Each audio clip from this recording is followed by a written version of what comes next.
Hello hello मेरे प्यारे प्यारे बच्चों, हम वापस आ चुके हैं आपके लिए 11th का बिजनेस स्टडीज का नया चैप्टर लेके। Chapter number 4 which is about business services कि बिजनेस सर्विसेज होती क्या, उनकी टाइप्स क्या है, हम डिफरेंट फॉर्म्स इसके अंदर पढ़ेंगे। This is a lengthy chapter, 2 parts में वीडियो मिलेगी आपको। One will be uploaded on Thursday and other will be uploaded on Friday. So business services को पढ़ने से पहले एक रिक्वेस्ट, नई वीडियो आ गई है, please do like the video, share the video with your friends, subscribe to our channel for the further lecture updates. उसके साथ साथ आपको क्विज भी थोड़े डाल के दे रहे हैं हम लोग, प्लीज़ उस पर अपनी एक्टिविटी थोड़ी इंप्रूव करो, उस पर आंसर्स लिखो हमको, हम धीरे धीरे स्कोर बढ़ाएंगे। आपकी तरफ से बढ़ावा मिलता है तभी हम टीचर्स को मोटिवेशन मिलती है। सो अब एक छोटा सा इंट्रो आपके लिए, देन वी विल।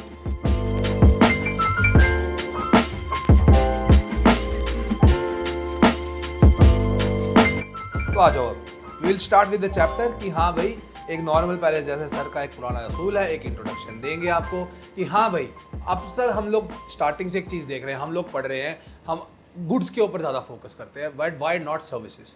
अब देखो, सर्विसेज एक अलग सा सेक्टर है।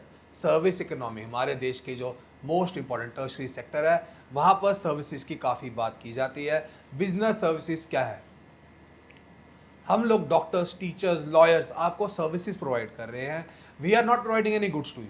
हम आपको कोई गुड थोड़ी दे रहे हैं, कोई आपको गुड दे रहे हैं। गुड और सर्विस में क्या फ़र्क है? गुड एक नॉर्मल सा टेंजिबल थिंग है जो आप देख सकते हो, हाथ लगा सकते हो, महसूस कर सकते हो, टच कर सकते हो भाई उसको तुम लोग, ठीक है? उसको आप स्टोर करके रख सकते हो। जैसे कि फॉर एग्जांपल ये एक पेन है, ये गुड है, इसको मैं क्या करूं? इसको यूज़ करूं, अभी यूज़ कर रहा हूं, इसको मैं रख दिया, बाद में वापस यूज़ करूंगा, इसको मैं स्टोर करके रख दिया मैंने, इसकी एक वैल्यू है। बट इसी जगह जब मैं एक टीचर आपको एक सर्विस दे रहा है, टीचर मैं आपको पढ़ा रहा हूँ, मैं आपको समझा रहा हूँ, तो ऑब्वियसली बात है, अब मेरी चीज़ों को, अब अगर मैं अपनी चीज़ें स्टोर थोड़ी करके रख सकता हूँ। हर किसी की सर्विस अलग है, मैं आपको अलग तरीके से पढ़ा रहा हूँ और कहीं आपको अलग तरीके से पढ़ाया जाएगा, स्कूल में आपको अलग तरीके से पढ़ाया जाएगा। हर एक सर्विस प्रोवाइडर जो है, he is working for you as well. तो हमको डिफ्रेंशिएट करना ज़रूरी है कि सर्विसेज क्या है। I am providing you intangible thing जो दिख नहीं रही है, बट आप एक्सपीरियंस कर सकते हो उसको, बस आप इसको एक्सपीरियंस कर सकते हो, ठीक है ना? आप उसको स्टोर करके नहीं रख सकते और आप उसको सेपरेट नहीं कर सकते। जैसे मैं से आप एजुकेशन, मैं आपको पढ़ा रहा हूँ, ठीक है ना? मैं आपको पढ़ाऊंगा, मैं हूँगा तभी पढ़ा पाऊंगा, अगर मैं नहीं हूँ तो पढ़ा ही नहीं पाऊंगा। वो भी तो एक रीजन है ना। तो गुड्स एंड सर्विसेज के ऊपर डिफरेंशिएट करके हमने इस चैप्टर को बनाया है। This is a very important chapter for your future prospects. Difference जानना जरूरी है भाई। सो फॉर अ लेमैन, अगर मैं अनपढ़ इंसान से, इलिटरेट बंदे से, जिसको ज़्यादा नॉलेज नहीं है, उसको मैं बोलूँ व्हाट इज सर्विस, लेमैन बोलेगा कि वो एक किस्म से इनटेंजिबल थिंग है। Their purchase does not result in ownership of anything anything physical. Obviously बात है कि हाँ भाई, आप खरीद लेते हो, समझ लो आप मेरा कोर्स खरीद सकते हो, आप टीचर को खरीद सकते हो भाई। यू कैनॉट ऑफ मेरे को थोड़ी खरीद सकते हो, आप मेरी सर्विसेज को खरीद सकते हो आप कि हाँ भाई मैं आपको पढ़ा रहा हूँ वो। लेकिन एज अ टीचर मैं आपको कोई फिजिकल गुड तो आपको प्रोवाइड कर नहीं सकता, पहली चीज़ वो। दूसरा कि you can only seek advice from the doctor. आप डॉक्टर के पास जाते हो कि आप डॉक्टर से उसकी फीस देते हो ना उसको भाई, कि हाँ भाई मुझे बता, आप उसको डॉक्टर घर थोड़ी बिठा लेते हो कि भाई तू मेरे साथ चलेगा हर जगह। You cannot purchase him, but you can purchase his services. Services are all those economic activities that are intangible and imply an interaction to be realized between service provider and the consumer. Service provider मतलब कि मैं, consumer मतलब आप। Interaction हो रही है तभी हो पा रहा है सर्विसेज का लेना देना। बात बिना किए सर्विसेज नहीं दी जा सकती हैं, एक वो। दूसरा, सर्विसेज आर सेपरेटली आइडेंटिफाइबल, अलग अलग उसको आइडेंटिफाई कर सकते हैं। Intangible activities that provide satisfaction of wants and are not necessarily linked to the sale of product और अनदर सर्विस। मतलब कि मैं आपको कोई सामान नहीं बेचने आया हूँ, मैं आपको एजुकेशन प्रोवाइड करने आया हूँ। I am not providing you any good, I am just giving you my services. मैं अपनी सिर्फ सर्विस दे रहा हूँ आपको। इसी जगह गुड है ना, वो एक फिजिकल प्रोडक्ट है, वो हम डिलीवर कर सकते हैं, देख सकते हैं, हाथ लगा सकते हैं, ठीक है? परचेजर और इन्वॉल्व ट्रांसफर ऑफ ओनरशिप। गाड़ी एक गुड है, गाड़ी आप खरीदते हो, आप ले लेते हो, ओनरशिप आपके नाम पे आ जाती है। बाइक लेते हो, फोन लेते हो, आपके नाम पे आता है। लेकिन अगर आप सर्विस प्रोवाइडर की बात करो, जैसे एयरटेल की सिम है, एयरटेल की सिम आपने ली है तो इसका मतलब वो अब आपकी सिम हो गई, उसके ऊपर क्या एयरटेल ही नाम लिखा है? नाम तो तब भी एयरटेल ही लिखा जाता है। समझ रहे हो बात को? सिम नंबर नहीं डालोगे सिम फोन नहीं चलेगा। वही सर्विस है कि सेलर से ओनर पे ट्रांसफर नहीं हो रहा कुछ भी, नेचर क्या है, फीचर्स क्या है, इसको हम बोलते हैं फाइवल्स ऑफ सर्विसेज। 5 फीचर्स हैं इसलिए फाइवल्स। फाइवल्स वर्ड है बड़ा ही अच्छा, 5 चीजें हैं तो फाइवल्स बोला गया है। करंट ट्रेंडिंग टॉपिक्स होते हैं भाई ये भी। सबसे पहला intangible, you can not touch them, you can only experience them, you can only feel them. हवा को आप महसूस कर सकते हो, चल रही है, दिख रही है हवा, हवा नहीं दिख रही भाई आसपास, ठीक है। तो services are intangible, that is they cannot be touched, they are experiential in nature, one cannot taste a doctor's treatment or touch entertainment। हम मैम देखो सिर्फ ऑब्वियस सी बात है ना, हम लोग डॉक्टर को क्या बोलते हैं, हम डॉक्टर की जो जो ट्रीटमेंट है उसको थोड़ी बोल सकते हैं भाई स्वाद की बड़ी ट्रीटमेंट है तेरी, हम तो उसको यही बोलते हैं टेस्टी, हम तो बोलते हैं अच्छी ट्रीटमेंट है या बुरी ट्रीटमेंट है, एक्सपीरियंस कर सकते हैं हम लोग, ठीक है। तो quality of offer can't be determined before consumption and purchase. और हम ये भी नहीं दे सकते कि बिना किसी को प्रोवाइड की, बिना किसी की चीज़ डिसाइड की देखे कि कैसी सर्विस देता है। जैसे आपको कोई बोल दे कि हाँ भाई उस होटल के अंदर खाना अच्छा मिलता है, उस रेस्टोरेंट में खाना अच्छा मिलता है, वो बंदा सलोन अच्छा है, वो बाल कटवाने के लिए, एक्सपीरियंस है ना। जब तक आप खुद नहीं जाओगे ना तब तक आप नहीं बोल सकते हो, आपको एक बार ही जाना ही पड़ेगा कंज्यूम करने के लिए। और जब तक आप नहीं उस चीज़ को ले पाते, जब तक आपने बाल कटवा के नहीं देखे, वहाँ का एटमॉस्फेयर नहीं देखा, जब तक खाना खा के नहीं देखा, तब तक कुछ नहीं कर सकते। तो सर्विसेज आर इंटेंजिबल। तो हाँ भाई, और सर्विस प्रोवाइडर जैसे मैं हूँ, we have to continuously work on the betterment of our services. अगर मैं आपको समझ लो बोरिंग वे में थोड़ा सा ऐसे बोर हो जाओगे ना तुम लोग, तो तुम नहीं देखोगे यार, तो मुझे अपने आप को बेटर करना पड़ेगा ताकि तुम लोगों का एक्सपीरियंस बेटर हो मेरे साथ। इसलिए बात की गई है कि तभी उसको आपको तभी एक फेवरेबल एक्सपीरियंस होगा। Treatment bye of doctor should be favourable and experience. कि ट्रीटमेंट जैसे टीचर एक पढ़ा रहा है, वो अगर मज़ा नहीं आया क्लास में तो आप बोलते हो बोरिंग टीचर है, मज़ा नहीं आता। तो अगर एक अच्छा टीचर होगा ना, जो आपको हंसी मजाक सब कुछ चलता रहेगा, बाबू सोना वो सब कुछ चलता रहेगा ना, तब आप लोग खुश हो जाते हो। वो वाला सिस्टम है यहाँ पर। इनकंसिस्टेंसी, देखो इनकंसिस्टेंसी मतलब का क्या बात है कि अगर मैं कंसिस्टेंटली आपको अच्छी प्रोवाइड नहीं कर पाया सर्विसेज ना, तो आप लोग हट जाओगे। और ऑब्वियसली बात है, हर एक बंदे की अपनी अपनी चॉइस है, हर एक बंदे का अपना अपना नजरिया, अपना अपना तरीका है सर्विस एंजॉय करने का। कुछ लोगों को एक रेस्टोरेंट पसंद आता है, लेकिन कुछ लोगों को वही रेस्टोरेंट नहीं पसंद है। कुछ लोग बोलते हैं भाई उसकी ना बैठने की जगह अच्छी नहीं है लेकिन खाना अच्छा बनाते हैं। कुछ लोग बोलते हैं भाई वेटर बड़ा सर्विस दे देते हैं। कुछ लोग बोलते हैं भाई एटमॉस्फेयर अच्छा है आसपास का। उस वजह से इनकंसिस्टेंसी सबके लिए अलग अलग हो सकती है। Since there is no standard tangible product, service have to be performed exclusively each time. हमेशा देना पड़ रहा है ना आपको लेक्चर, हमेशा रिकॉर्ड है, हमेशा आपको मिल रहा है लेक्चर, वो चीज़ के लिए है। Different customers have different demands. Obviously her student का अपना अपना नजरिया होता है देखने का। कुछ स्टूडेंट्स को मजा आएगा, कुछ स्टूडेंट्स को नहीं आएगा। इसी वजह से तो मैं काम करूंगा, इसी वजह से तो मैं मेहनत करूंगा ताकि आपका एक्सपीरियंस अच्छा हो यार। यही तो है। Service providers need to have an opportunity to alter their offer to closely meet the requirements of the customer. जैसे कि मोबाइल सर्विसेज होती है, जियो की अलग है, एयरटेल की अलग है, बीएसएनएल की अलग है, वोडाफोन आइडिया की अलग है। इंसेपरेबिलिटी, इंसेपरेबिलिटी का मतलब क्या है, जब तक सर्विस प्रोवाइडर नहीं है you can not take the service. Teacher ही नहीं है तो पढ़ाई क्या होगी, ठुल्लू ठुल्लू होगा फिर ठुल्लू, ठीक है। तो सर्विस और service provider are not separable, वो दोनों डिफरेंशिएट नहीं कर सकते, they are inseparable, they are not separable, they are inseparable. Whereas जो गुड्स की जब बात की जाती है ना, जैसे कि मैं बोलता हूँ आपको ये पेन है जो मैंने खरीद लिया ना, ओनरशिप मेरी है, जिसने बेचा था वो अपने घर बैठा है, जो मैं चला रहा हूँ मेरे अपने घर बैठा हूँ, वो चीज़ चल रही है। तो इसी बात की गई है, service is a simultaneous activity of production and consumption. जब मैं सर्विस प्रोड्यूस करूंगा तभी आप कंज्यूम कर सकते हो मेरे प्यारे प्यारे बच्चों। Am being perform that is production and consumption of services are inseparable. While we manufacture a car today, अगर मैंने गाड़ी आज बनाई, बेच मैं उसको 10 दिन बाद सकूँ। मैंने गाड़ी खरीदी है 50 दिन बाद इस्तेमाल करूँ, गाड़ी तो वही रहेगी ना। Good can not B, good उधर ही है, खड़ा है, गुड अपनी जगह खड़ा है, मैं अपनी जगह खड़ा हूँ उसी जगह। सर्विसेज का ऐसा कुछ लेना देना नहीं है। सर्विसेज में design a substitute for a person by using appropriate technology. Services ये कर सकते हैं, जैसे फॉर एग्जांपल मैं आपको लेक्चर रिकॉर्ड करके दे सकता हूँ, वो टेक्नोलॉजी है। जैसे एटीएम है, एटीएम आपको मिल जाता है, वहां जाके पैसे निकाल लेते हो, लेकिन सर्विस ही है ना वो प्रोवाइड हो रही। उसके लिए आपको सर्विस प्रोवाइडर प्रोवाइड किया हुआ है कि हाँ भाई आप लोग उधर जाओ, इसका लिए थोड़ी बैंक में वो सर्विस बांधा। आप बैंक में भी जा सकते हो, लेकिन एटीएम भी करा सकते हो। एटीएम में जाओ, डिपॉजिट कराओ पैसा, मिनी स्टेटमेंट निकाल लो, आप लोग पैसा निकाल विड्रॉ कर लो, वो सब कुछ सर्विसेज भी करती है। एटीएम में replace banking clerk from the front office, ATM replace कर सकता है लाइक कैश विड्रॉल और deposit, but the presence of customer आप भी तो आने चाहिए। एटीएम लगाते खुद गए नहीं तो फायदा क्या उस एटीएम का, वो भी चीज़ है। Presence of the customer is required, और उसकी इंटरेक्शन भी इंपॉर्टेंट है, तो उसको मैनेज करना भी जरूरी है।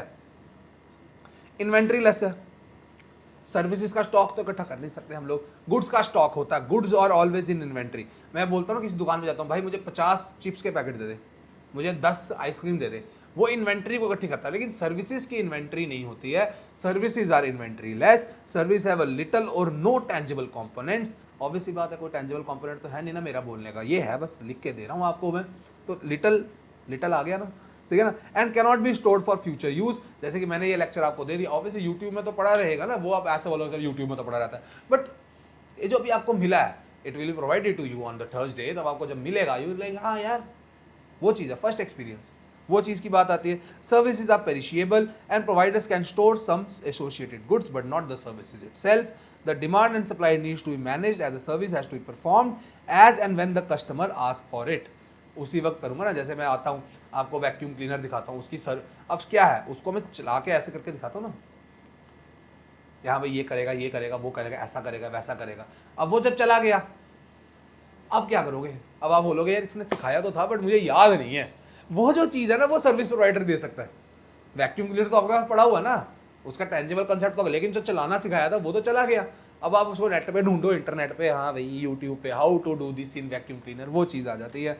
They can not be perform earlier to be consumed at a later date.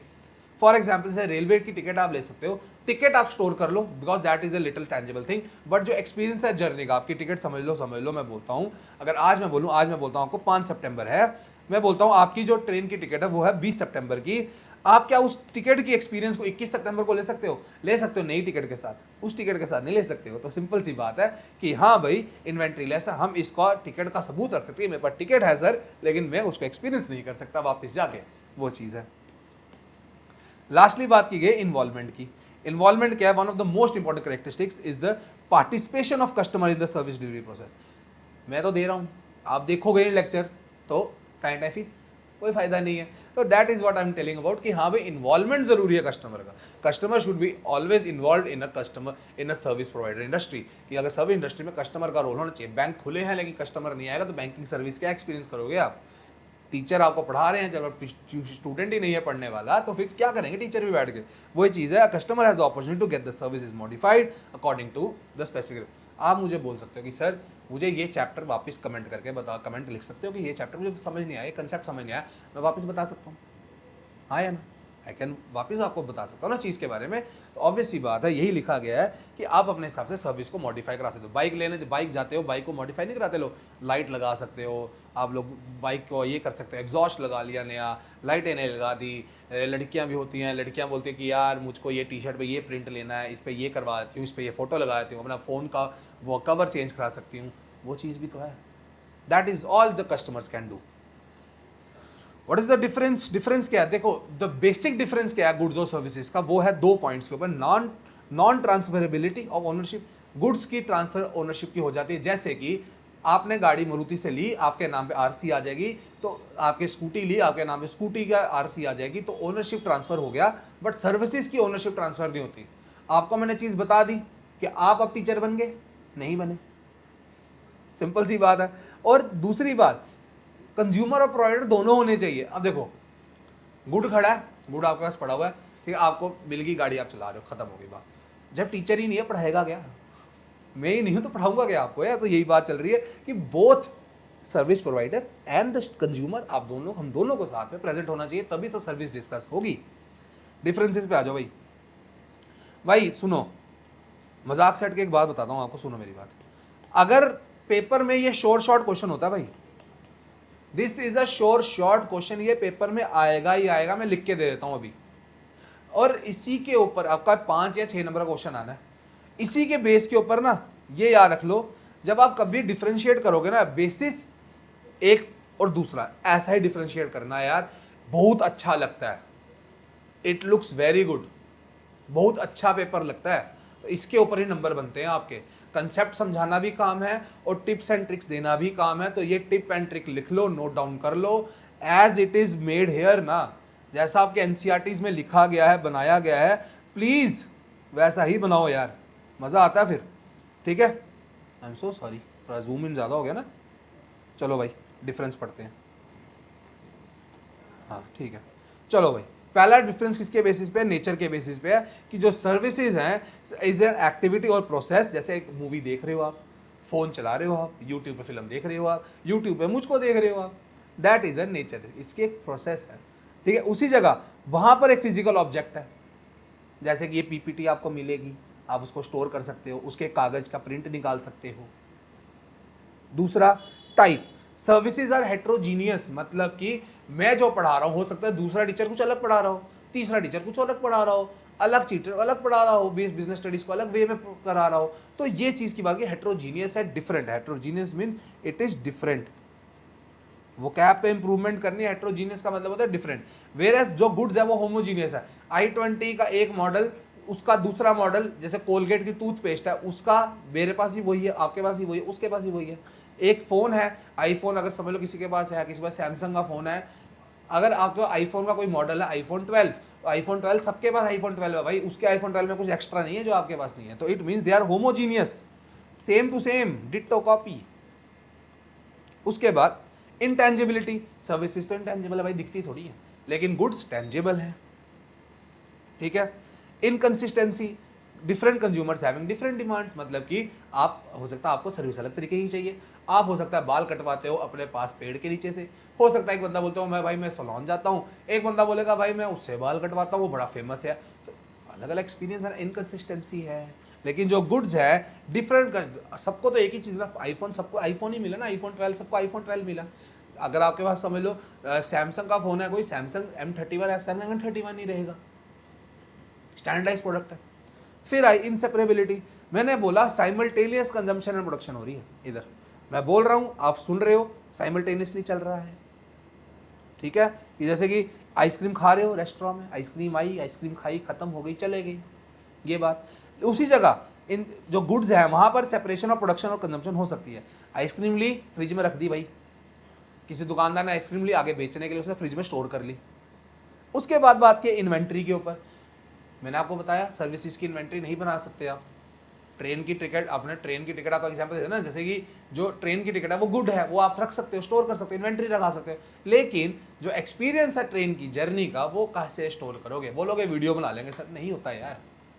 लेकिन जो रियल टाइम एक्सपीरियंस थोड़ी हो पाया, ठीक है ना। आजकल का जमाना चलता है रियल टाइम एक्सपीरियंस है कि सर हमने रीलों पे देखा है सब कुछ, हमने सर रील में देखा था, बड़ा मजा आता है। Real time and real time में फर्क होता है भाई, वो वाली बात कर रहा हूं मैं, ठीक है। उसके बाद आगे इन्वॉल्वमेंट की बात।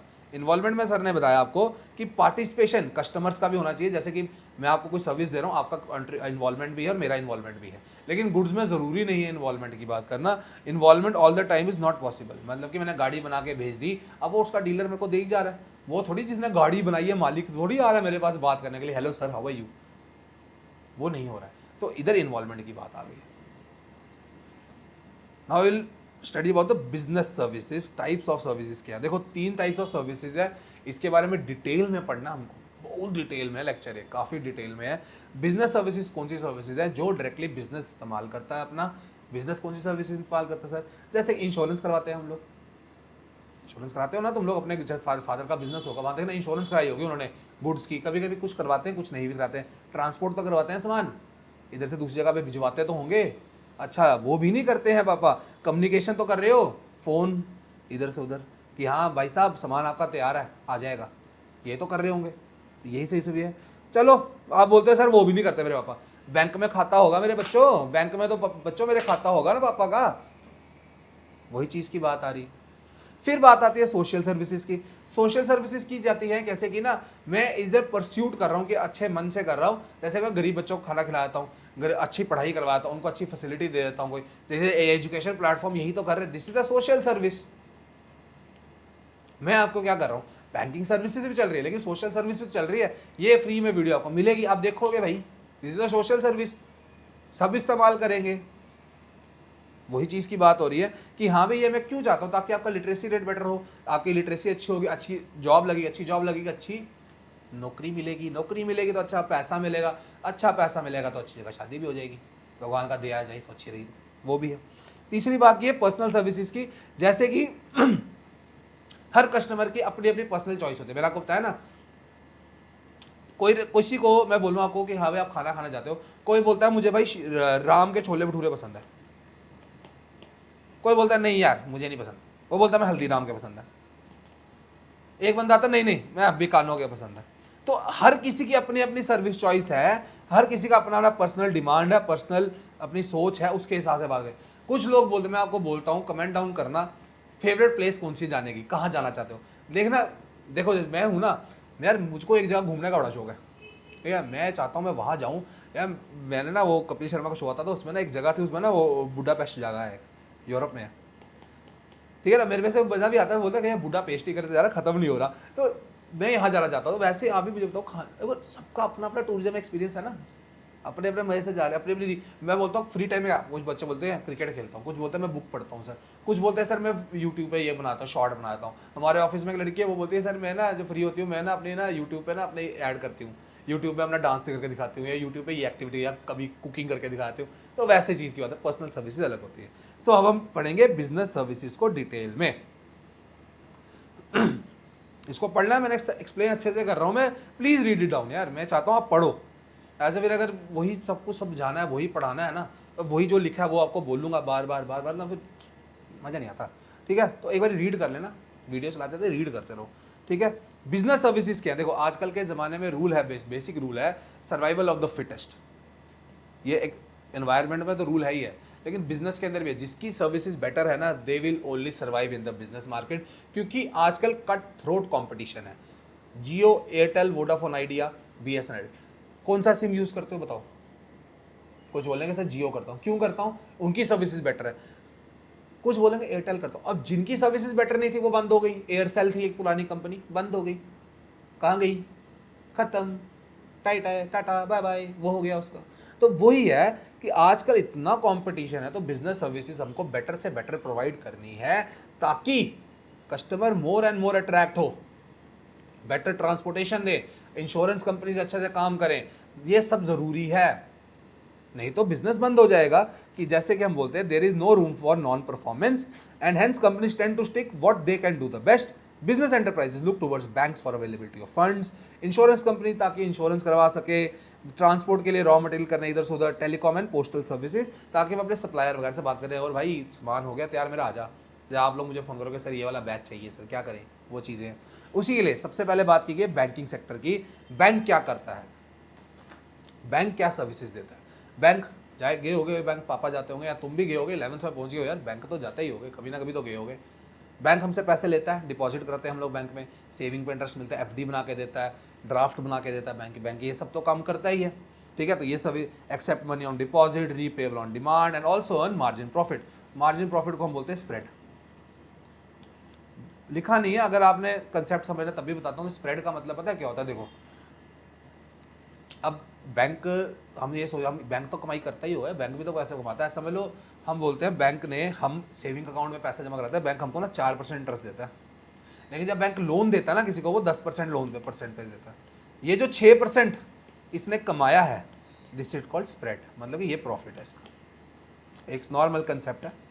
चलो मज़ा आया, चलता है यार, मज़ा आता है, रियल टाइम एक्सपीरियंस चल रहा है साथ साथ। सो ये सब करता है बैंक। उसके साथ इकोनॉमिक एक्टिविटी मार्केट, जैसे हमको पैसा भी छाप के दे रहा है ना, आरबीआई सेंट्रल बैंक पैसा भी छाप के दे रहा है, मनी सप्लाई भी कंट्रोल कर रहा है, बैंक ही कर रहा है, सब कुछ बैंक कर रहा है ये, ठीक है। सेविंग हमारी संभाल के रखता है, बिजनेस को लोन देता है रेवेन्यू खर्चे करने के लिए, रेवेन्यू एक्सपेंडिचर हो गए जो डे टू डे खर्चे हैं, कैपिटल एक्सपेंडिचर हो गए जैसे बड़े बड़े, जैसे इन्वेस्टमेंट करनी है, प्लांट खोल लेना है नया, मशीन कोई लेनी है, वो होते हैं कैपिटल खर्चे, मतलब बड़े खर्चे, उसके लिए भी बैंक लोन देता है हमको। फिर फाइनेंशियल इंस्ट्रूमेंट से भी डील कर रहा है, फाइनेंशियल सर्विसेज दे रहा है, इंटरेस्ट का हमें दे रहा है, ठीक है, कमीशन काट लेता है हमसे जब ड्राफ्ट वगैरह बनाना होता है हम लोगों ने, वो सभी बैंक कर रहा है। बैंक के टाइप्स क्या क्या, कोऑपरेटिव बैंक्स होते हैं, कोऑपरेटिव बैंक्स होते हैं, वर्ड ही कोऑपरेटिव, कोऑपरेटिव मतलब ये मिलजुल के काम करेंगे, दोस्ती बना के काम करेंगे। जैसे कि हम बोलते हैं ना, फार्मर के लिए कोऑपरेटिव बैंक खुला हुआ है, फार्मर वहाँ पर सारे सस्ते सस्ते उनको लोन मिल जाते हैं, सस्ते में क्रेडिट मिल जाता है, ताकि वो अपना अनाज वगैरह अच्छे से उगा सकें, उनको सस्ते सीड मिल जाए, अच्छी फैसिलिटी मिल जाए, सीड वगैरह खरीद सकें वो लोग, फर्टिलाइजर खरीद सकें, उसके लिए govern by state cooperatives act and meant accessory for providing cheap credit to members. अब ये कोऑपरेटिव कोई भी हो सकता है, मिल कोऑपरेटिव हो, फार्मर कोऑपरेटिव बैंक हो सकता है, सोसाइटी कोऑपरेटिव बैंक हो सकता है, डिपेंड करता है। It is important source of rural credit, गांव में मैक्सिमम होता है एग्रीकल्चर फाइनेंसिंग के लिए। मैं वो बोल रहा हूँ ना, फार्मर कोऑपरेटिव बैंक वो बहुत बड़ा एग्जाम्पल है इसके ऊपर। फिर आगे स्पेशलाइज्ड बैंक्स। स्पेशलाइज्ड बैंक कौन कौन से हो गए, जैसे कि ना जो इंडस्ट्रियल बैंक हो गए, फॉरेन एक्सचेंज के लिए बैंक हो गए कुछ, जैसे कि मैं बता रहा हूँ आपको foreign exchange, industrial bank, developmental bank, import export banks होते हैं। ये सब क्या करते हैं, हमको एक पर्टिकुलर स्पेसिफिक एक्टिविटी के लिए काम करते हैं। जैसे कोई बैंक होगा जो मेरे को बोलेगा कि सर यहाँ पर हम सिर्फ फॉरेन एक्सचेंज में डील करते हैं, मतलब कि मैं डॉलर एक्सचेंज करा लूँ उससे, पाउंड एक्सचेंज करा लूँ, यूरो एक्सचेंज करा लूँ, मैं ये सब काम करता हूँ। मैं बोलूँगा भाई मैंने एक्सपोर्ट करना है तो उसके लिए मेरा बैंक कोई काम करता है, इंपोर्ट एक्सपोर्ट के लिए काम करते हैं, ठीक है, यूनिक एक्टिविटीज़ के लिए काम कर रहे हैं। ये एड देते हैं इंडस्ट्रीज़ को, ठीक है, फॉरेन ट्रेड करने में हेल्प करते हैं इंडस्ट्रीज़ को, हैवी प्रोजेक्ट्स लेने में हेल्प करते हैं इंडस्ट्रीज़ को। एक आता है सेंट्रल बैंक जो हमारे देश का है, RBI, reserve bank of India, established in 1935 April 1, very important, आज़ादी से पहले का बैंक है हमारे। इसकी भी एक अलग कहानी है, इस पर भी बताऊंगा। अगर आपको ऐसी कहानियाँ सुनने में मज़ा आता है ना, मुझे बताया करो। इसके ऊपर ना छोटी छोटी शॉर्ट्स बना सकते हैं कि आरबीआई फॉर्मेशन सर, इस पर बताओ, मज़ा आएगा उस हिसाब से कि सेंट्रल बैंक क्या कर रहा है देश का, वो मनी सप्लाई कंट्रोल करता है, कमर्शियल बैंक्स को कंट्रोल करता है, वो सारे हमारे यहाँ पर। तो कमर्शियल बैंक कौन से हैं, एसबीआई, पीएनबी, ये सब जो बैंक है ना, ये भी इनको ही कंट्रोल कर, इनको लोन बताएगा कैसे रखना है आपने, इनके ऊपर कोई कंट्रोल्स रखता है कि हाँ भाई आप इसको लोन मत दो, अभी आप थोड़ा पैसा रोको अपने पास, बाहर इन्फ्लेशन हो रही है, महंगाई बढ़ रही है, अभी पैसा रोक लो, अभी हम देख रहे हैं देश के अंदर डिफ्लेशन हो रही है, पैसा बाहर जाने दो। ये आरबीआई सेंट्रल बैंक देश का करता है, ठीक है। ये सब का, इसको हम लोग गवर्नमेंट का बैंकर ही बोलते हैं। जब गवर्नमेंट के पास भी कुछ नहीं रहता, गवर्नमेंट के पास भी लोन्स नहीं रहते, तब भी सेंट्रल बैंक ही अंदर जाता, बोलता भाई लोन ले लो। सेंट्रल बैंक आती है, सरकार बोलती है भाई लोन दे दे, वो भी सरकार कर, ये भी करता है, ठीक है। ये सारी बात है।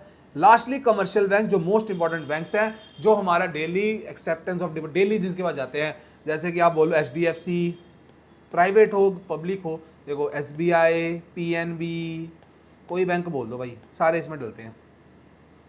जो डेली आप बैंक में जाते हो ना, पापा इसमें खाते हैं, करंट अकाउंट, सेविंग अकाउंट होता है, एफडी बना के देते हैं, वो यही बैंक है हमारे, ठीक है। ये सारे जो बैंक है ना हमारे, इंडियन बैंकिंग रेगुलेशन एक्ट 1949 के अंदर आते हैं, और इसके अंदर ये एक्सेप्ट करते हैं डिपॉजिट को, पब्लिक को लेंड करते हैं, इन्वेस्ट करते हैं पैसा, पब्लिक को ऑब्वियसली लोन भी तो देते हैं बैंक, ये भी वो करते हैं। दो किस्म के होते हैं, एक होते हैं पब्लिक सेक्टर, एक होते हैं private sector bank. Public sector bank के अंदर गवर्नमेंट का शेयर ज्यादा है, जो गवर्नमेंट का, पब्लिक का मतलब है गवर्नमेंट, जिस बैंक में गवर्नमेंट का शेयर ज्यादा है, मतलब कि 51% या और मोर, इतना शेयर है, it means it a public sector bank. इसको हम बोलते हैं पीएसबी शॉर्ट फॉर्म में। जैसे कि एसबीआई इसका बहुत बड़ा एग्जांपल है हमारा। अभी हमारे देश में शायद 12 बैंक है, हाँ, पब्लिक सेक्टर बैंक 12 हैं, एसबीआई है, पीएनबी है, ठीक है, ये सब बैंक आ। एक आता है हमारा प्राइवेट सेक्टर बैंक, पीएसबी से पब्लिक सेक्टर बैंक को बोलते हैं, प्राइवेट को नहीं बोलते। प्राइवेट सेक्टर बैंक हो गए जिसके अंदर प्राइवेट कंपनी सारा कंट्रोल करती है, मतलब कि 51% और मोर प्राइवेट का है। सबसे बड़ा example HDFC bank, axis bank, Kotak Mahindra bank, वो भी इसका एग्जांपल है, ठीक है। तो जम्मू कश्मीर बैंक, जहाँ से मैं आता हूँ, जम्मू कश्मीर हमारी, जहाँ से मैं, I was born in Jammu and Kashmir, so खुशी होती है भाई, Jammu Kashmir bank, J and K bank, बेशक इतना अच्छी सर्विसेज नहीं है इसकी, लेकिन हाँ जे&के बैंक, हमारा खुद का अकाउंट एसबीआई वगैरह में होता है। तो functions of commercial bank, coming back, commercial bank के फंक्शंस क्या हैं, देखो कमर्शियल बैंक क्या क्या काम करता है फॉर पब्लिक। सबसे पहले एक्सेप्टेंस ऑफ डिपॉजिट, हमारे जितने भी डिपॉजिट, आप बैंक जाते हो, पैसे जमा कराते हो, सेविंग अकाउंट में, करंट अकाउंट में, एफडी के अंदर, लॉकर में पैसा छुपा के रखते हो, वो सब जो है एक्सेप्टेंस ऑफ डिपॉजिट ये करता है। 3 किस्म की सर्विस देता है हम लोगों को एक कमर्शियल बैंक। एक देता हम लोगों को करंट अकाउंट, जो बिजनेसमैन होते हैं, आपके फादर अगर बिजनेसमैन है, उनका करंट अकाउंट होगा। करंट अकाउंट का क्या काम है, देखो इसके अंदर ना आपको एक ओवरड्राफ्ट फैसिलिटी मिल जाती है। अगर आप अकाउंट्स पढ़ रहे हो ध्यान से, तो ओवरड्राफ्ट फैसिलिटी आपको बताएगा, वहाँ बीआरएस का चैप्टर है, वहाँ पर तो पता चल ही जाएगा। हमेशा बिजनेसमैन को एक ओवरड्राफ्ट फैसिलिटी मिलती है, बिजनेसमैन पीपल को, कि हाँ भाई वो जैसे कि उनके अकाउंट में ना, वो बोल देंगे आपको 10,000 रुपये आप ज़्यादा बैंक से विड्रॉ कर सकते हो। अगर आपके अकाउंट में समझ लो 500 रुपये हैं और आपको ट्रांजेक्शन 10,000 की करनी है, आपको बैंक लिमिट दे देता है कि आप 10,000 तक ओवरड्राफ्ट कर सकते हो, बाद में वो जमा करा देगा। दिस इज करंट अकाउंट, जो बिजनेसमैन को मिलता है। एक आता है सेविंग अकाउंट, जैसे कि आपका होगा, कि मदर का हो सकता है, ठीक है ना, जो बिजनेसमैन फैमिली में नहीं है, और लेकिन उनका सेविंग्स अकाउंट होते हैं मैक्सिमम, जो बच्चे वगैरह हैं, आप जैसे बच्चे हो हमारे प्यारे प्यारे, सेविंग अकाउंट रखते हैं, उन पे बैंक हमको छोटा सा इंटरेस्ट देता है, 3% का साल का, 4% का छोटा मोटा इंटरेस्ट मिल जाता है हम लोग सेविंग अकाउंट। एक होता है एफडी, लॉन्ग टर्म डिपॉजिट करते हैं, जिसके अंदर हम लोग फिक्स डिपॉजिट बनाते हैं, बोलते हैं ना, कुछ बोलते हैं ना एफडी बना लो, एफडी बना लो। एफडी के ऊपर आपको 6-7% इंटरेस्ट मिलता है, ज़्यादा मिलता है इंटरेस्ट आपको, लेकिन वो फिक्स टेन्योर के लिए होता है। समझ लो आपने एफडी बनाई है 5 साल के लिए, तो 5 साल तक उसमें पैसा फंसा रहता है आपका। अगर आप वो एफडी तुड़वा सकते हो, लेकिन फिर आपको इंटरेस्ट इतना नहीं मिलेगा, आपको इंटरेस्ट बेनिफिट इतना नहीं मिलता है, फिर आपको थोड़ा ही मिलता है। ये 3 किस्म की फैसिलिटीज़ देता है हमको एक्सेप्टेंस ऑफ डिपॉजिट के अंदर कमर्शियल बैंक। सब लिखा है बच्चों। उसके बाद आगे आपका अगली बात आ गई है लेंडिंग ऑफ फंड्स की बात की। लेंडिंग ऑफ फंड्स का मतलब बैंक जो है, कमर्शियल बैंक लोन भी तो देता है हम लोगों को। लेंडिंग मीन्स लोन, लोन दे दो भाई, लोन, गाड़ी पे लोन, घर पे loan, home loan, house loan, personal loan, study loan, आजकल बहुत किस्म के लोन है। तो हमको ये भी फैसिलिटी बैंक देता है कि हमको लोन देता है, बिजनेस को देता है, पर्सनली हम, मेरे को अगर मैं जाऊँ हो सकता है मेरे को दे दे, बिजनेस इसको ईजी मिलता होना है, ईजी मिलता है, फार्मर्स को लोन देता है बैंक। ये सब जो लेंडिंग फैसिलिटीज़ ये भी करता है हमारा बैंक, कि हाँ भाई ये लोग ट्रेड कर सके, बेटरमेंट कर सके, इकोनॉमिक डेवलपमेंट हो सके। जैसे ऑब्वियसली बिजनेस को लोन इजी इसलिए मिलता है, लोग कहते हैं ना बिजनेसमैन को यार आराम से लोन मिल जाता है, ये है वो है, भाई उसका रीज़न है। बिजनेसमैन जो है ना, दे आर, या हो सकता है मैन्युफैक्चरिंग बिजनेस हो, वो भाई मैन्युफैक्चर करता है कुछ, ऑब्वियस उसकी वजह से जीडीपी इकोनॉमिक डेवलपमेंट होगी, तो उसको तो लोन देगा ही ना बैंक। बैंक बोलेगा भाई तू तो ले। और कोई बंदा इसी जगह बंदा बोलता है कि भाई मैंने यूएसए घूमने जाना है, बैंक से लोन ले जाता, बैंक बोलेगा भाई यार इसके लिए क्या लोन दूँ यार मैं। इस जगह बैंक हिचकिचाते हैं लोग थोड़ा सा, तो इसलिए हम बोलते हैं बिजनेस, इसलिए हम बोलते हैं लेंडिंग ऑफ फंड्स बिजनेसमैन को इजी होता है। चेक फैसिलिटी भाई, चेक देखा ना, चेक ऐसा होता है, चेक रेक्टेंगुलर शेप में, उसमें लिखा होता है, डेट शेट डालो, नाम वगैरह लिखो इंसान का, साइन वगैरह करो, बैंक में जाओ, पैसा मिल जाएगा। आजकल के ज़माने में check is the most very widely use instrument by every businessman. कोई भी बिजनेस होगा ना इंडिया के अंदर, आउटसाइड इंडिया में, चेक यूज़ करता है वो बड़ी पेमेंट्स करने के लिए, वो दूसरे बिजनेस से ट्रांजैक्शन करने के लिए, दे ऑलवेज यूज चेक्स। तो ना कि हाँ भी चेक्स के इस्तेमाल होता है, कन्वीनियंट है, इनएक्सपेंसिव है, सस्ता है। इनएक्सपेंसिव मीन्स सस्ता, SAST, सस्ता, चीप, अफोर्डेबल।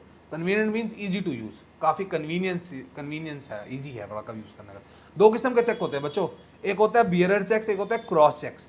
बियरर चेक कौन से होते हैं, देखो बियरर चेक होगा, आपने चेक काटा, आप बैंक गए, अमाउंट भरा, चेक आया, ठीक है ना, वही चेक आपको उसी वक्त आपके बैंक के काउंटर में आपको पैसे मिल जाएंगे या आपके अकाउंट में जमा हो जाएंगे। एक ही हो गया, ठीक है ना। फॉर एग्जांपल आपको पापा बोलते हैं जाओ बेटा ये लो चेक, बैंक में जाओ, आप चेक उधर देते हो, आपका साइन, आप साइन मारते हो चेक पे, चेक उधर देते हो, आपको उसी वक्त पैसे मिल जाते हैं। एक वो हो गया। दूसरा होता है क्रॉस चेक। क्रॉस चेक कौन से हो गए, फॉर एग्जाम्पल मैंने बैंक में चेक लेके गया, ठीक है, मैंने उसको चेक दिया, फॉर एग्जाम्पल मैंने किसी बंदे को चेक दे दिया कि हाँ भाई मेरा कोई बिजनेस का लेनदार है या मेरा कोई दोस्त है, मैंने उसको चेक दे दिया साइन मार के कि हाँ भाई जा, तो बैंक में जाएगा ना, तेरे को यहाँ इसके बदले तेरे अकाउंट में पैसे चले जाएंगे, पेज अकाउंट में, ठीक है ना। वो बंदा जाता है बैंक अकाउंट में, तो वो क्रॉस चेक हो गए, वो उस बंदे को चेक, मतलब कि जो उसको एक पर्टिकुलर बंदे का नाम लिखा जाता है उसके ऊपर, और जो बियरर चेक होंगे वो मेरे नाम पे ही होते हैं मैक्सिमम टाइम्स, माई सेल्फ। फिर आता है हमारा बैंक का एक और फंक्शन, रेमिटेंसेज ऑफ फंड करता है बैंक। रेमिटेंस मतलब कि एक दूसरे बैंक से, समझ लो मेरा SBI में बैंक अकाउंट है, आपका समझ लो मेरे फादर मुझे पैसे भेजना चाहते हैं, उनका अकाउंट हमारा J&K बैंक में, या समझ लो उनका अकाउंट एक्सिस बैंक में, क्या मुझको उसके पैसे नहीं आते हैं? आते हैं ना। तो बैंक अलाउ करता है fund transfer from one branch to another, चाहे एक ब्रांच हो, ठीक है ना। समझ लो मेरा SBI का अकाउंट दिल्ली में है, मेरे पापा का SBI अकाउंट जम्मू में है, तो ऑब्वियसली वो मुझे भेज सकते हैं पैसे, ट्रांसफर ऑफ अकाउंट कर सकते हैं ना, या फिर वो दूसरे बैंक में करें या मेरे दूसरे अपने बैंक की ब्रांच में करें, वो सब बैंक अलाउ करता है हम लोगों को। बैंक इसलिए हम चीज़ों को अलाउ करता है, NFT कर लेता है बैंक, RTGS कर लेता है bank, real time gross settlement बोलते हैं उसको, आगे आएगा अभी शायद से, RTGS real time gross settlement, ये भी कर सकता है बैंक, या नेफ्ट कर लेता है। इलेक्ट्रॉनिक फंड ट्रांसफ़र, ये भी चीज़ बैंक करता है, इलेक्ट्रॉनिक फंड ट्रांसफ़र, या ड्राफ्ट दे देगा। समझ लो जैसे आपने, जैसे अब कल को कॉलेजेस जाओगे ना, वहाँ पर मैक्सिमम ड्राफ्ट लेते हैं, जब ड्राफ्ट लोगे ना, उधर एक बंदे के नाम पे ड्राफ्ट बनाओगे, बैंक से निकाल के वो ड्राफ्ट उधर जमा करा दोगे, वो भी हो सकता है, दिस इज ऑल्सो केस।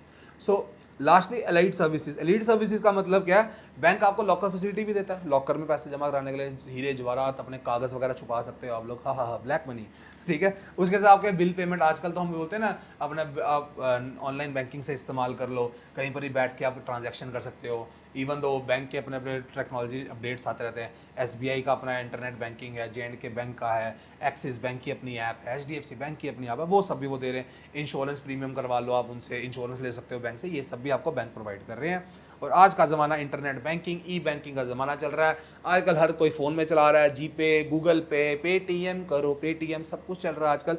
आजकल ई बैंकिंग का ज़माना है भैया, जहाँ पर पीसी ब्राउज़र को यूज़ करके हमारे फ़ोन में बस इंटरनेट हो, मॉडेम का एक्सेस हो हमारे कंप्यूटर में, हम उसको कहीं पर भी इस्तेमाल कर सकते हैं। इसकी बात की जा रही है कि पीसी ब्राउज़र को कनेक्ट करो, बैंक की वेबसाइट के साथ चलो, वहाँ पर यूज़ कर लो। आजकल वो ज़रा वर्चुअल बैंकिंग फंक्शंस है, ह्यूमन ऑपरेटर तो कोई नहीं है, वहाँ एआई चैटबॉट होता है एक आपका, उससे बात कर लो। अगर कोई ज़्यादा इशू होता है फिर हम कर सकते हैं कॉल, नहीं तो मैक्सिमम वही सॉल्व करके दे देता हूँ हमको मैक्सिमम जो चीज़ें हैं, ठीक है। The bank has centralised database, web enabled होता है वो, ऑब्वियसली बात है, बंदा तो कोई बैठा नहीं है, वो वेब एनेबल्ड एक डाटाबेस है। All the services that the bank has permitted on the internet are displayed on the menu. App खोलोगे, मेन्यू पर सब कुछ लिखा होता है ना कि हाँ भाई विड्रॉल करना है, पिन चेंज करना है, आपने मतलब कि ट्रांसफ़र करने हैं पैसे किसी को, आपने बैलेंस चेक करना है, वो सब उधर आ जाएगा आपको। Any service can be selected and further instruction होते रहती है उसके साथ। This type of services are provided by banks on internet called e banking. E banking की फुल फॉर्म इलेक्ट्रॉनिक बैंकिंग और banking using electronic media. Very important and latest topic, very important. Alright, full form क्या है, जिससे वजह से क्या होता है, ट्रांजैक्शन कॉस्ट लोअर होती है, आप यहाँ से ट्रैवल नहीं करना पड़ता, आपको बैठे बैठे कर सकते हो आप सब कुछ। वैल्यू बैंकिंग की रिलेशनशिप बेटर होती है, ऑब्वियसली आप खुश होते हो कि हमारा बैंक यहीं पर बैठे बैठे हम कर सकते हैं इस्तेमाल, बैंक इतना जाने की जरूरत नहीं है हम लोगों को, अब यहीं पर चेक कर लो, आए हैं पैसे नहीं आए हैं। बिजनेसमैन तो चेक कर लेता ना, मैंने नेट पे देखा डाटा, हाँ भाई आ गए पैसे, चलो वो चीज़ हो जाती है। ई बैंकिंग की वजह से ट्रांजैक्शन हम कर रहे हैं, अकाउंट चेक कर रहे हैं, बिल पे कर रहे हैं, मोबाइल टेलीफोन का हैंडल, कंप्यूटर पीसी का। सर्विसेज क्या है, ATM, point of sales, electronic data interchange EDI, credit card, digital cash, electronic transfer, NEFT national electronic fund transfer, RTGS, ये सब हम कुछ कर पा रहे हैं। बेनिफिट्स क्या है sir, what are the benefits, फायदे क्या हैं सर इसके, फायदे तो होंगे ना कुछ ना कुछ, फायदे भी हैं बच्चों। ई बैंकिंग जैसे आपको सामने बता रहा हूँ कितने फायदे हैं, बैठे बैठे घर बैठ के आप 24 घंटे 365 दिन 365 डेज आप इस्तेमाल कर सकते हो। 24 आवर्स 365 डेज की सर्विस है आपके पास। ई बैंकिंग की वजह से डिजिटल पेमेंट कर सकते हो, ट्रांसपेरेंसी रहती है। ट्रांसपेरेंसी का मतलब क्या है, आप बच्चे बोलेंगे सर ट्रांसपेरेंसी मतलब, ट्रांसपेरेंसी का मतलब यह है बच्चों कि हाँ भाई सब कुछ आपकी आंखों के सामने है, कोई लुका छुपी नहीं खेली जा रही है, कोई भी मतलब कि छुपा के काम नहीं हो रहा है, सरेआम काम हो रहा है। जैसे भी आप कोई ट्रांजैक्शन कर रहे हो आपके पास सारी ट्रांजैक्शन आ जाती है कि हुई है नहीं हुई है, फेल हुई है, पैसे आ गए नहीं आ गए, ट्रांसपेरेंसी है, एक एक ट्रांजैक्शन का रिकॉर्ड है आपके पास, वो चीज़ की बात कर रहा हूँ। Customers can make permitted transactions, obviously बात है ना, अब हवाला ट्रांजैक्शन तो कर नहीं सकते भाई चोरी चकारी वाले कामों में, तो ऑब्वियसली लिमिटेड जो बैंक ने अलाउ किया वही कर सकते हो। जैसे बैंक ने आपको बोला इंटरनेशनल ट्रांजैक्शन नहीं कर सकते, तो वो भी एक चीज़ आ जाती है। इट इनकलकेट्स, मतलब इनकलकेट्स का मतलब क्या होता है, व्हाट इज इनकलकेट, मतलब कि आपके अंदर भरता है, आपके अंदर भरता है ये, इट इंड्यूसेस यू, आपके अंदर समझाता है, लर्निंग करवाता है। जैसे कि I am inculcating knowledge in you about the chapter business studies, तो हाँ इनकलकेट कर रहा हूँ ना, तो नॉलेज आपको दे रहा हूँ। Sense of financial discipline by recording each and every transaction. Greater customer satisfaction है, अनलिमिटेड अक्रॉस बाउंड्री, बैंक की दीवारों से बाहर निकल के हम काम कर रहे हैं। लेस रिस्क है, ग्रेटर सिक्योरिटी भी दी जा रही है, लेकिन तब भी इसके नुकसान हैं। जिसके फायदे होते हैं नुकसान होते हैं, गाड़ी लेने के फायदे तो हैं लेकिन नुकसान भी हैं। तो ठीक है, नुकसान जैसे कि अगर मैं बोलूँ आपको नुकसान क्या है, अब जैसे एक तो नुकसान ये अगर सिक्योरिटी ट्रांजैक्शन पे भी रिस्क है, हमारे सिक्योरिटीज़ के ऊपर आगे हम पढ़ेंगे इसके बारे में, सिक्योरिटी के ऊपर रिस्क है, पासवर्ड के ऊपर है, फ्रॉड ट्रांजैक्शंस के ऊपर है, ये सब भी आ सकता है, तो इसके ऊपर इंप्रूवमेंट होते रहती है। फिर बैंक को क्या फ़ायदे हैं सर, बैंक को सबसे पहला फ़ायदा क्या है कि बैंक को एक कंपटीटिव एडवांटेज मिलती है। अगर किसी बैंक का भी ऑनलाइन नहीं चलता ना कुछ भी काम, वो बैंक से कोई सर्विस नहीं लेगा आजकल, ऑब्वियस सी बात है। दूसरा, अनलिमिटेड नेटवर्क मिल गया बैंक को, अब बैंक किसी गांव क्षेत्र में भी यूज इस्तेमाल कर सकता है, बंदा वहीं बैठे बैठे भी जिसका बैंक अकाउंट है वो यूज़ कर सकता है, अनलिमिटेड ठीक है। पीसी कोई कनेक्टेड है, फोन कोई कनेक्टेड है, हम इजीली ट्रांजैक्शन कर सकते हैं, नेट चाहिए हमको बस। दूसरा, लोन जो है, जो हमारे ब्रांचेस पे लोड है, लोन कह रहा हूँ, लोड ऑन द ब्रांचेस वो भी कम हो गया। अब देखते हैं ना, पहले हमको सबको बैंक जाना पड़ता, हम कुछ लोग क्या करते हैं रोज नहीं जाते, वो देखते हैं कि हफ्ते में एक दिन जाना पड़ेगा कि हमें डिपॉजिट कराने हैं पैसे, उसके लिए तो जाना ही पड़ेगा ना भाई, क्योंकि वो अलाउ नहीं करेंगे, वो चीज़ के लिए हम कर सकते हैं। Now will talk about insurance. Insurance क्या है सर? सर इंश्योरेंस की बात करो, अब इंश्योरेंस क्या है भाई? जिंदगी का कुछ पता नहीं है आज है या कल नहीं है, गाड़ी का कुछ पता नहीं है आज है या कल नहीं है, तो फिर घर का आग लग जाए क्या होगा? ऑफिस, स्टॉक, दुकान होना नहीं चाहिए, लेकिन चलो हो जाए। लाइफ तो अनसर्टन है ना, कुछ पता थोड़ी होता है, कभी भी कुछ हो सकता है लाइफ की ज़िंदगी को, चाहे ह्यूमन बीइंग है, चाहे गाड़ी है, चाहे गुड है, हो सकता है कभी भी। वही सब है जो इंश्योरेंस जिसके लिए हमको लेनी पड़ती है। इंश्योरेंस क्या होती है? एक कंपनी होती है जो हमसे ना एक नॉमिनल सी फीस लेती है, एक फीस लेती है, उसको हम बोलते हैं प्रीमियम। वो हमसे ले लेते हैं प्रीमियम, वो हमको प्रीमियम ले लेगा हमसे, वो बोलेगा भाई अब क्या करें, क्या करना करें बताओ, ठीक है। जब भी कोई अनसर्टेनिटी आ जाती है, हम पे कोई विपदा आ पड़ती है, कोई प्रॉब्लम हमको आ जाती है, उस समय हम जाते हैं इंश्योरेंस वाले के, भाई आ जाओ। गाड़ी का एक्सीडेंट होता है, कंपनी पापा बोलते हैं पापा इंश्योरेंस ले लेंगे। इंश्योरेंस वाले क्या करेंगे? वो हमको पैसे दे देंगे उतने मुआवजे के, यहाँ भी हम पैसे आपको देते हैं, आप अपनी गाड़ी ठीक करवा लो, क्योंकि आपने हमें प्रीमियम दिया। समझ लो ना कि मैंने गाड़ी की इंश्योरेंस कराई थी 8,000 रुपये की, एग्जाम्पल 8,000 की इंश्योरेंस होती है गाड़ी की, तो वो मेरे को पूरा काम गाड़ी का करवा के देंगे, जो जो सब कवर है उसके अंदर, ठीक है। मेरे इंजन का काम, लोहा वगैरह सब कुछ ठीक कर देते हैं, क्योंकि मैंने उनको ये फीस प्रीमियम पे किया था इंश्योरेंस कंपनी को, इसी बेस के ऊपर। तो इसीलिए बात की गई कि life is full of uncertainties. ये प्रॉपर्टी का रिस्क है, जैसे लाइफ का रिस्क है, फायर का रिस्क है, उसके बेसिस के ऊपर हम इंश्योरेंस कराते हैं। जैसे कोई शिप जा रही है, शिप अपने इंश्योरेंस कराती है, आग लगने के अलग इंश्योरेंस होती है। आजकल तो लाइफ इंश्योरेंस चल रही है, उसके बारे में बात की गई है कि insurance is a device which by which the loss is likely to be cost. जो हमको कोई लॉस होने वाला है वो अनसर्टेन इवेंट का, वो स्प्रेड हो जाता है नंबर ऑफ पीपल के ऊपर, जो इंश्योरेंस कंपनी के ऊपर स्प्रेड हो जाता है, ठीक है ना। और वो हमको इंश्योर करते हैं कि ऐसा इवेंट होगा तो वी विल पे यू। अब इसके भी थोड़े होते हैं टर्म्स एंड कंडीशंस, वो भी हम पढ़ेंगे, ठीक है ना। It is a contract agreement under which one party agrees in return for a consideration to pay, कि कोई वो पैसा कंसिडरेशन हमें देगा। एग्रीड अमाउंट होता है भाई, वो लिखा होता है।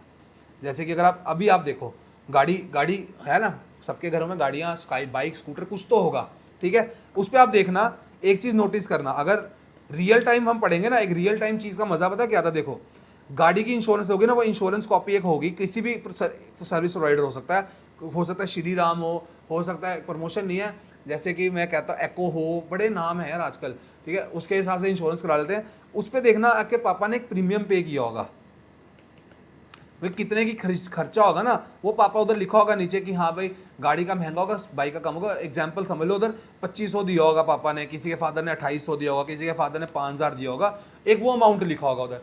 उसी के बाद ना पूरी इंश्योरेंस में एक चीज पढ़ना, वहां पर लिखी होगी इंश्योर्ड वैल्यू, आईडीवी लिखी होगी। आईडीवी ये होती है इंश्योर्ड वैल्यू, मतलब कि पहले डिसाइड होगी है ये वैल्यू, पता कितनी होगी? आप देखना, ये वैल्यू होगी, कोई एग्जाम्पल ले लो, 3 लाख हो सकती है गाड़ी की, किसी की 2 लाख होगी, किसी की समझ लो 80,000 होगी, ये सब अलग अलग वैल्यू लिखी होगी।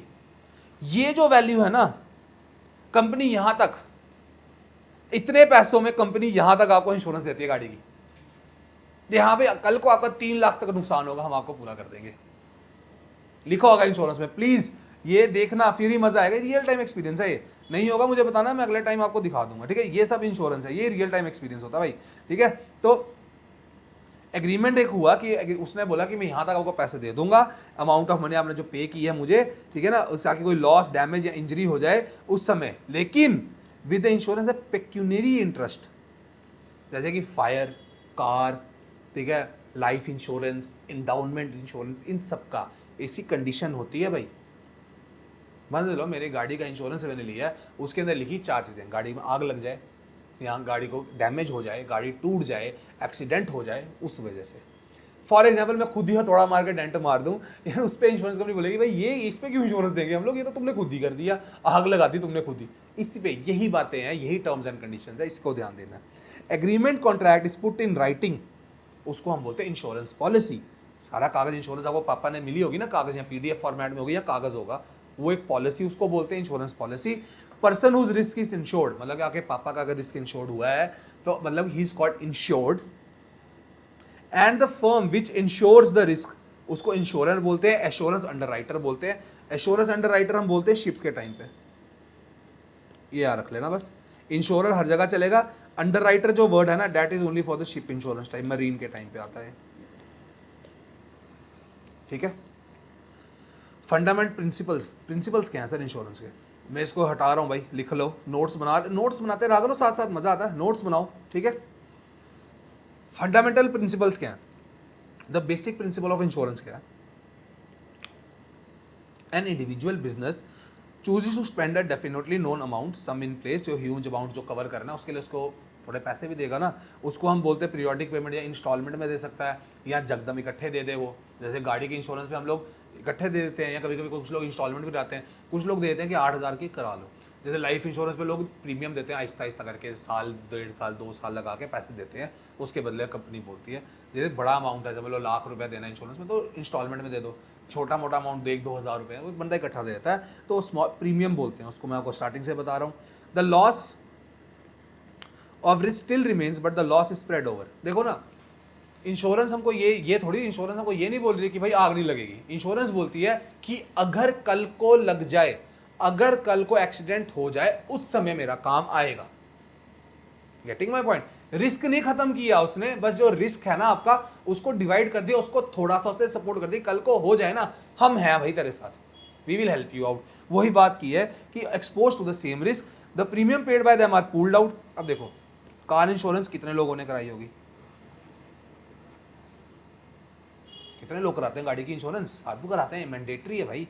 अब इतने लोगों में से ना, अब समझ लो, अब एट टाइम ये तो है नहीं ना पूरी दुनिया में ही मतलब कि सबकी गाड़ियों का एक्सीडेंट हो जाएगा, ये सबके पैसे जो प्रीमियम आया ना, समझ लो मैंने 8,000 दिया, किसी ने 10,000 दिया, वैसे करते करते समझ लो मेरा 2 लाख का इंश्योरेंस है ना, तो इसमें से ही वो पैसा निकालते हैं, समझ लो 10 लाख का मेरा पूल बना, ज़्यादा ही बनेगा, तो इसमें से मेरा समझ लो उन्होंने 20,000 रुपये निकाल लिए, तो बोल दिया भाई ये हमने आपको प्रॉमिस किया था, ये लो आपकी इंश्योरेंस। ये जो पूल की है मनी एक समुंदर में डाली है, उसी में से एक बाल्टी पानी निकाला है, उसी को यूज कर लिया इन्होंने, दैट इज कॉल्ड इंश्योरेंस। ठीक है, इसके अंदर क्या होता है, जो पॉलिसी होल्डर है ऑब्वियसली जो गाड़ी वगैरह का इशू है वो कंपनसेट हो जाएगा, उसको पैसे मिल जाएंगे। The risk are shared with others from the past events. अब ऑब्वियसली इंश्योरर तो पागल नहीं है ना, इंश्योरेंस कंपनी पागल नहीं है, वो देखती है कि हाँ भाई पास्ट इवेंट्स को ध्यान में रखती है कि हाँ भाई इस बेस पे होता है, इस बेस पे होता है, उसी हिसाब से इंश्योरेंस प्रोवाइड करती है वो लोग कि हाँ भाई हमको पता है इस गाड़ी में ज़्यादा आग लगने के चांस हैं, अभी तक 100 गाड़ियाँ ऐसी आ गई हैं, तो हाँ भाई इस गाड़ी के ऊपर हम थोड़ा सोच समझ के काम करेंगे भैया, उस हिसाब से बात होती है कि कैसे हम रिस्क कवर करें उस पर। Insurance is a form of risk management primarily used to safeguard against the risk of potential financial loss. Equitable transfer of risk है, ऑब्वियसली मैं रिस्क अपना ट्रांसफर कर रहा हूँ ना, मेरी जो जो रिस्क मेरे पे था अब मेरी इंश्योरेंस कंपनी पे है, मेरी इंश्योरेंस कंपनी पे करेगी तो मेरी इंश्योरेंस कंपनी पे रिस्क चला गया, उसकी बात की गई है। उसके साथ इंश्योरेंस कंपनी कौन है, वो एक एसोसिएशन है, कॉर्पोरेशन है, ऑर्गेनाइजेशन है, engaged in the business of paying all legitimate claims, legitimate मतलब है legal claims that may arise in exchange for a fee और प्रीमियम। जैसे मैं बता रहा हूँ ना, 8,000 की मैंने इंश्योरेंस ली, उस पर मुझे 2 लाख का इन्होंने बोला प्रीमियम मिल गया, आपको 2 लाख रुपए मिल जाएंगे इंश्योरेंस के टाइम पे, यही बात, इसी की बात कर रहा हूँ मैं। ठीक है, insurance is a social device in which a group of individuals, individual जो इंश्योर्ड है, मतलब कि हम लोग जिन्होंने इंश्योरेंस करवाई है अपनी, transfer risk to another party, मतलब कि मैं इंश्योरर को अपना रिस्क देता हूँ। इंश्योर्ड कौन है, जो इंश्योर मतलब कि जिसने इंश्योरेंस ली है। इंश्योरर कौन है, जो इंश्योरेंस मेरे को दे रहा है, जो मेरे को रिस्क मेरा ले रहा है अपने सिर पे, वो अपने सिर पे मेरा भार उठा रहा है, वो insurer. In order to combine loss experience which provides for payment of losses from funds contributed to premium by all members. Alright, it is protect the insured against the uncertain events. Functions, providing certainty, insurance provide certainty of payment कि हाँ भी कल को कोई risk हो जाएगा तो आपको पैसे मिल जाएंगे। प्रोटेक्शन, ये लिखा है आपको साथ में, यही मैं हिंदी में I am telling you in Hindi कि हाँ भाई ये चीज़ होती है। इफ़ यू वांट कि इंग्लिश में बोल दूँ तो इंग्लिश में समझा देंगे, कोई इशू नहीं है। Insurance provide a certainty of payment for you कि for example if there is a possible loss they will pay you in a good amount, in English हो गया। ठीक है, फिर प्रोटेक्शन, इंश्योरेंस आपको प्रोटेक्ट कर रहा है, हाँ या ना, आपको एक प्रोटेक्शन दे रहा है, सेंस ऑफ प्रोटेक्शन दे रहा है ना कि कल को गाड़ी लॉस हो जाए, कल को आपकी बिल्डिंग गिर जाए, इस समय आपको दिक्कत आ जाए, उस समय आपको प्रोटेक्शन मिल गई। तीसरा, रिस्क आपका शेयर हो गया, स्टार्टिंग से ही तो बात कर रहे हैं कि मेरा जो सिर पे रिस्क था मैंने इंश्योरर के सिर पे डाल दिया, इंश्योर्ड का रिस्क इंश्योरर के सिर पे चला गया, वो भी एक आ गया। लास्टली कैपिटल फॉर्मेशन में हेल्प करता है। ऑब्वियसली बात है, अब जो इतना फंड इकट्ठा हुआ है, अब वही पैसा थोड़ा मैं शेयर मार्केट वगैरह में तो लगाऊंगा, इंश्योरेंस कंपनी को थोड़ा पैसा लगाती भी है ताकि उसको रिटर्न्स अच्छे मिल जाए, इसलिए बोलते हैं कि हाँ ये वाली बात है। देन विद देखो अब आगे इसके बाद प्रिंसिपल्स ऑफ इंश्योरेंस, देन ये हम लोग कवर करेंगे नेक्स्ट वीडियो के अंदर। टिल यहाँ तक हमने कवर किया, अपनी बुक्स खोल लो, वहाँ तक पढ़ लो। अगली वीडियो में आपको मिलेगा नेक्स्ट पार्ट में जो आपको इसका कंप्लीट हो जाएगा। लेंथी वीडियो है थोड़ी सी, आई डोंट वांट, अभी भी मैं देख रहा हूँ 50 मिनट्स के आसपास, 52 मिनट्स के आसपास वीडियो बन जाएगी। सो टिल देन यहाँ तक पहुँच गए, वीडियो को लाइक शेयर एंड सब्सक्राइब करना है चैनल को। हमारे कॉमर्स वाला एक अच्छा प्लेटफॉर्म है आपके लिए, फ्री में एजुकेशन प्रोवाइड कर रहा है बच्चों को, इवन दो थोड़ी बहुत क्लासेस भी हैं, लेकिन टेलीग्राम चैनल में आपको यही नोट्स फ्री में आपको मिलेंगे, वहाँ पर अपलोड भी होंगे, वहाँ से डाउनलोड कर लेना। ईजी वे में आपको पढ़ाने की कोशिश कर रहा हूँ एंड टिप्स एंड ट्रिक्स भी आपको मैं बीच में बता देता हूँ। टिल देन नेक्स्ट वीडियो में मिलते हैं, अपना ध्यान रखो, थैंक यू वेरी मच।